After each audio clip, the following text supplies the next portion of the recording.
Selamat malam, perkenalkan nama saya Dini Samudra Silitongan dengan nomor mahasiswa 42020270005, di mana pada kesempatan ini saya akan mempresentasikan progres di minggu keempat di studio perancangan terpadu 2, di mana berkesempatan untuk merancang mall dan rental office. Untuk lokasi, uh, ketentuan pemilihan lokasi dengan ketentuan luas lahan, batas maksimum berada di 20.000 meter persegi. Untuk opsi pertama, saya memilih lokasi yang berada di antara Jalan Hijas dan Jalan Tamar serta Jalan Zainuddin, di mana untuk aspek aturan tata wilayah, luas lahan 14.500, koefisien bangunan itu uh, dapat dari hasil KDB sebesar 80%, 80% kali luas lahan, maka dapat 11.600, jumlah lantai 10 lantai.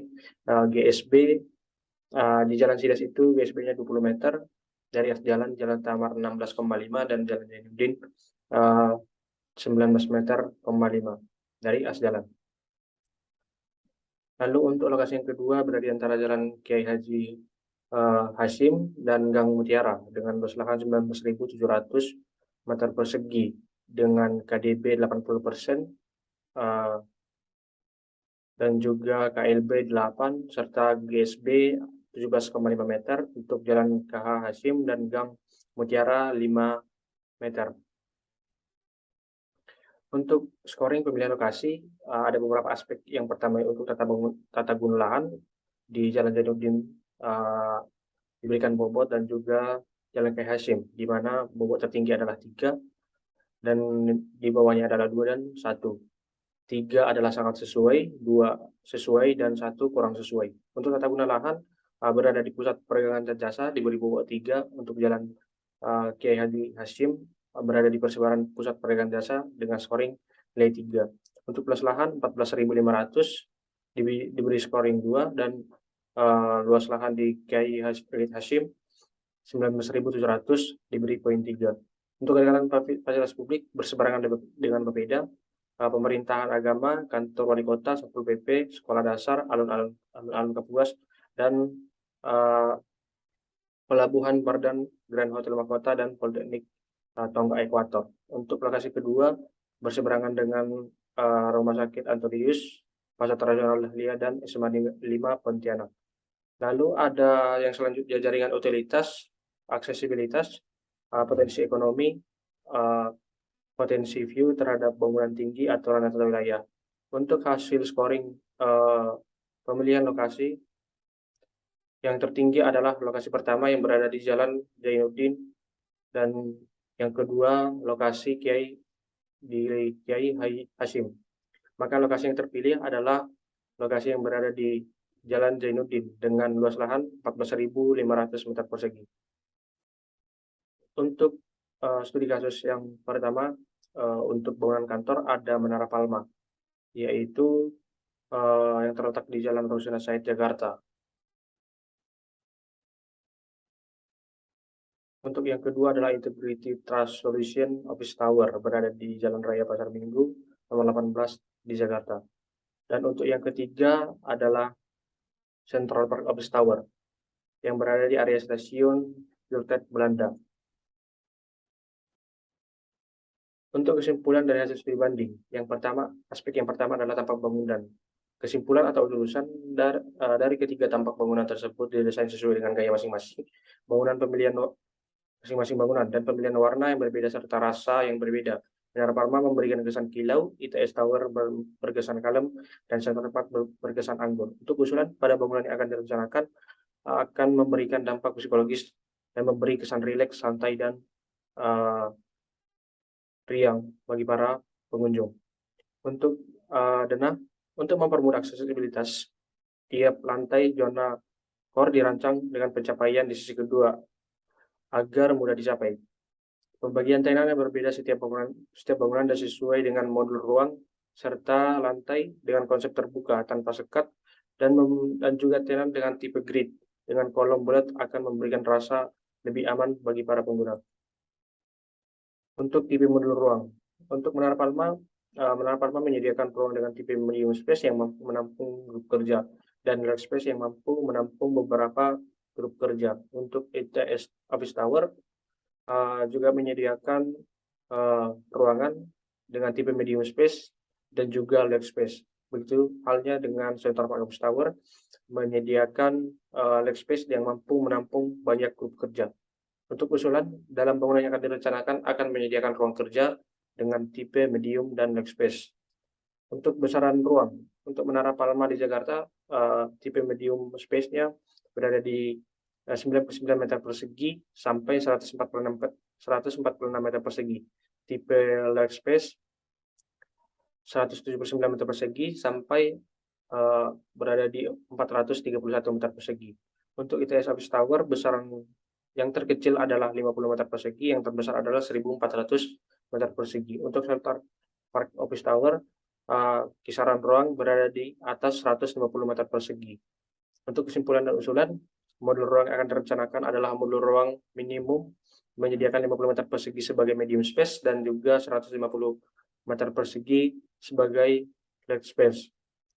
Lalu untuk ruang yang tersedia, di Menara Palma tersedia ruangan lobi, ruangan kerja berbagai tipe seperti kantin, musola, restoran, ATM, center, fitness, parkiran, toilet, dan utilitas serta agen perjalanan. Untuk ITS Office Tower ada lobi, ruang kerja berbagai tipe, restoran, kantin, bank, ATM, ruang utilitas, minimarket, serta parkiran.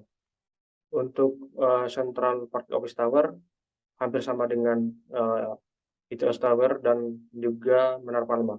Untuk kesimpulan, dengan menyediakannya berbagai ruang berbagai tipe, fasilitas pendukung seperti kantin dan restoran, ATM center, minimarket, parkiran, dan ruang utilitas. Lalu klasifikasi berdasarkan layout denah. Menara Palma, Jakarta terkategori sebagai grup space system dengan kelompok ruang. Lalu untuk Office Tower, grup space system atau kelompok ruang, dan landscape open plan system atau ruang terbuka. Dan untuk Central Park itu landscape atau open plan system atau ruang terbuka. Untuk kesimpulan, ruang yang direncanakan adalah dengan menyediakan grup space system atau kelompok ruang dan landscape open plan system atau ruang terbuka. Untuk tipe jalur pencapaian ada di Menara Palma tipe menara dengan sistem transportasi vertikal. Untuk tipe Office Tower tipe menara dengan sistem transportasi vertikal, dan Central Park juga tipe menara dan vertikal transportasi vertikal. Untuk kesimpulan dan usulan, tipe jalur pencapaian yang akan direncanakan adalah tipe menara dengan sistem transportasi vertikal. Untuk kedekatan ruang, ruang kerja di Menara Palma berhubungan tidak langsung, dan ruangan tersebut mengelilingi bangunan yang sangat memaksimalkan posisi agar tidak memakan banyak sirkulasi.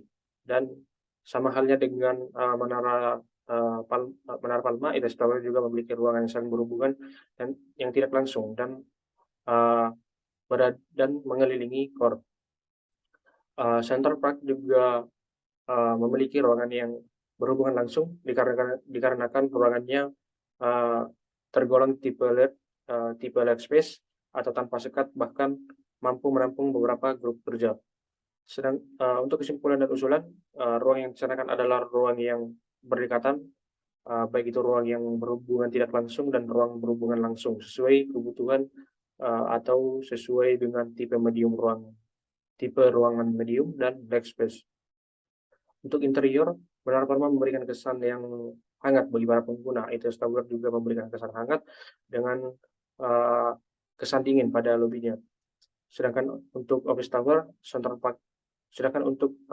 Office Tower, Central Park memberikan kesan seolah-olah pekerja tidak berada di kantor dan penambahan taman indoor.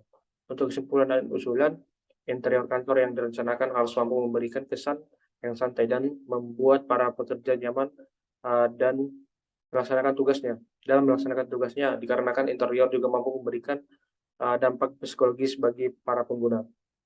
Untuk gaya desain, pada Menara Palma gaya desain yang modern dengan bangunan yang ditujukan dengan penggunaan material kaca serta elemen garis yang simetris menciptakan material yang berbentuk sederhana dan minim. Untuk ITS Office Tower berkonsepkan futuristik, di mana ditunjukkan oleh bentuk sudut-sudut tajam dan oval dan oval pada depan bangunan dan warna gelap dan memberikan kesan kuat dan maskulin. Untuk Central Park Office Tower dengan gaya desain modern, yaitu bangunan didesain ditunjukkan dengan bangunan yang membawa kesan alam ke dalam bangunan dan penggunaan material yang diberikan kaca untuk menciptakan kesan simetris. Lalu untuk studi banding literatur terkait dengan mall, yang pertama itu adalah Suzuya Mall di Aceh dengan luas lahan kurang lebih 8.169 meter persegi. Untuk yang kedua adalah Ayani Mega Mall yang berdiri di lahan 185.000 meter persegi dan juga dilengkapi dengan 5 blok ruko.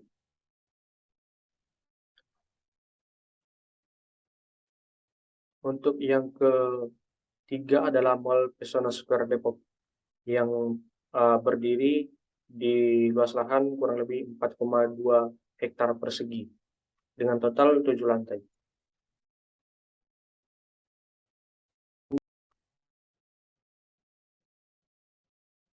Lalu yang selanjutnya adalah kesimpulan untuk studi banding. Yang pertama ada Suzuya Mall Banda Aceh, Ayani Mega Mall, Mall Pesona Square Depok.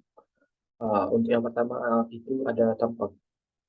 Kesimpulan dari ketiga tampak bangunan atau masa bangunan, setiap mall memiliki menara dan menara itu berbentuk bulat dan melebar ke atas dan juga memiliki podium. Dan untuk luas lahan, Suzuya Mall berdiri di lahan 8.169 meter persegi, Mega Mall 185.000 meter persegi, untuk Mall Pesona Square Depok 4,2 hektar persegi. Dan untuk kesimpulan berdasarkan hasil scoring, maka didapat lokasi dengan luasan 14.500 meter persegi. Untuk jenis kolam yang digunakan dari ketiga mall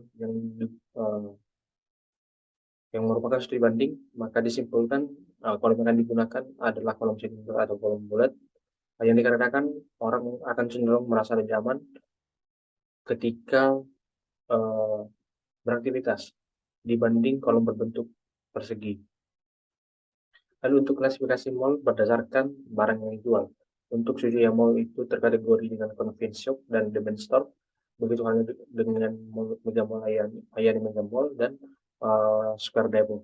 Untuk kesimpulan akan diklasifikasikan dengan penjualan barang yaitu convenience shop dan department store, di mana mall yang direncanakan akan menjual kebutuhan sehari-hari, kebutuhan musiman, bahkan barang-barang mewah. Untuk klasifikasi mall berdasarkan luas area pelayanan, Suzuya Mall dengan tipe mall distrik, untuk Ayani Mega Mall tipe mall regional, dan Mall Pesona Square Depok tipe mall regional. Dan untuk kesimpulan, tipe mall yang direncanakan akan mampu menampung 150.000 penduduk ke atas atau terkategori ke tipe mall regional. Untuk klasifikasi mall berdasarkan sistem transaksi, yaitu Suzuya Mall dengan transaksi atau toko eceran, untuk Ayani Mega Mall toko eceran, dan juga Mall Pesona Square Depok dengan sistem transaksi toko eceran. Dari kesimpulan dari beberapa studi kasus, maka disimpulkan bangunan yang mall yang akan direncanakan akan memiliki sistem transaksi toko eceran dengan tingkat variasi barang yang tinggi. Lalu untuk klasifikasi mall berdasarkan pengunjung, Suzuya Mall itu convenience shop dan comparison shopping. Untuk Ayani Mega Mall convenience shopping dan comparison shopping. Untuk Mall Pesona Square Depok convenience shopping dan comparison shopping. Untuk kesimpulan, convenience shopping di mana pengunjung dapat membeli kebutuhan sehari-hari dengan membutuhkan pelayanan cepat, dan comparison shopping dengan membandingkan harga, jenis, kualitas, dan pelayanan dan sebagainya, walaupun si pengunjung belum tentu untuk membeli. Lalu untuk klasifikasi mall berdasarkan bentuk, Sujuya Mall terkategori mall tertutup, untuk Ayani Mega Mall terkategori mall tertutup, dan Mall Square dan Pesona Square Depok terkategori integrated mall. Untuk kesimpulan, integrated mall atau semi tertutup selain menyediakan indoor mall yang direncanakan akan memiliki fasilitas eksternal juga. Untuk kedekatan ruang, mall sejujurnya memiliki ruang yang saling terikat dan saling berhubungan tidak langsung, di mana setiap lantai memiliki ruang atau ruang disewakan untuk brand besar yang menjadi daya tarik agar retail-retail kecil dapat hidup, dan daya tarik tersebut ditempatkan di sudut, di bagian-bagian sudut. Lalu untuk Ayani Mega Mall dengan ruangan yang memiliki exhibition yang menjadi magnet, di mana suatu ruang dapat dilihat dari lantai yang berbeda, sehingga pengunjung dapat mudah untuk mencari sesuatu yang dibutuhkan. Serta setiap sisi maupun setiap sudut ruangan menjadi ruangan angkor, ya, dan berhubungan langsung dengan koridor utama, dan juga sebagai magnet untuk menggerakkan pengunjung datang ke sisi tersebut dan dapat menghidupkan retail-retail kecil. Untuk Mall Pesona Square Depok memiliki ruang yang berhubungan langsung dengan koridor yang diisi oleh brand-brand besar. Di sepanjang koridor diisi oleh retail-retail kecil, dan retail-retail kecil tersebut terbantu oleh brand besar untuk mendapatkan pengunjung atau pembeli. Dan retail yang berbasis di koridor dengan kedekatan ruang sangat dekat namun tidak berhubungan langsung, dan hubungan angkor terhadap angkor yang lain tidak saling terhubung, diakibatkan mereka terpisah dan diapit oleh retail. Untuk kesimpulan, dalam perencanaan penempatan ruang sangat berpengaruh terhadap bisnis atau ekonomi, sehingga perlu pertimbangan, salah satunya setiap grup retail diikat oleh suatu daya tarik atau magnet untuk menghidupkan retail tersebut. Daya tarik tersebut dapat berupa mall atau brand-brand besar yang disediakan di sisi-sisi atau sudut-sudut yang agak sulit atau memiliki jarak yang cukup jauh. Untuk ruangan yang tersedia, di studio Mall terdiri memiliki ruangan internet drop-off, lobby, pizza hut, KFC, dapur, retail dari 53 meter persegi sampai dari 18 meter persegi sampai 23 meter persegi, dan parkir roda 4, ruang pengelola 128 meter persegi, ruang panel, loading dock, WC pria dan wanita, tenan dari 16 meter persegi sampai 292 meter persegi, supermarket 1984 meter persegi, gudang minimarket 336 meter persegi, departemen store 2395 meter persegi, gudang departemen store 176 meter persegi, dan AHU 64 meter persegi. Sedangkan di Ayana Mega Mall terdapat 31 ruang. Yang pertama entrance, lobby, supermarket 2285 meter persegi, exhibition 113 meter persegi sampai 219 meter persegi, retail, ATM center, AHU, Gerber, store, mail, panel, musola, lift, lobby, loading bay, Gerber, get web, Gerber, control room, telkom, ruang genset, ruang teknologi penyimpanan, sitting area, food court, game zona, angkor, studio, administrasi, ticketing, dan juga manajemen, dan juga manager room, control room, matching room, dan pengelola. Sedangkan di Pesona Square Depok ada entrance, trolley, lobby, parkir, supermarket, ATM center, loading dock, ruang van, warehouse, control room, ruang panel, department store, ruang security, retail, angkor, AHU, ruang panel, toilet, cinema, teras, musola, chiller dan cooling tower, trafo, office, dan ballroom. Lalu untuk kesimpulan dari beberapa ruang dari ketiga studi banding, diputuskan bangunan laksanakan akan memiliki ruang entrance, trolley, lobby, supermarket dan gudang, exhibition, retail, angkor, dan department store, ATM center, AHU, trafo, chiller, garbage store, mail, temal musola, lift lobby, loading bay, the garbage, web garbage, control room, ruang panel, telkom, ruang genset, ruang tangki penyimpanan, skin area, food court, game zone, angkor, dan department store. studio atau sinema, meeting room, pengelola ballroom, ruang security, eee, dan, ruangan-ruangan ini akan, ditempatkan pada setiap, denah dengan mempertimbangkan, baik dari segi pergerakan, sirkulasi. Dan ruangan-ruangan ini akan didukung oleh ruang fasilitas di mana, area parkir akan dimasukkan ke dalam bangunan tersebut akibat, untuk memasyarakatkan penggunaan lahan. Baiklah, cukup sekian yang saya sampaikan untuk progres di minggu keempat ini, kurang lebih saya, mohon maaf dan saya ucapkan terima kasih.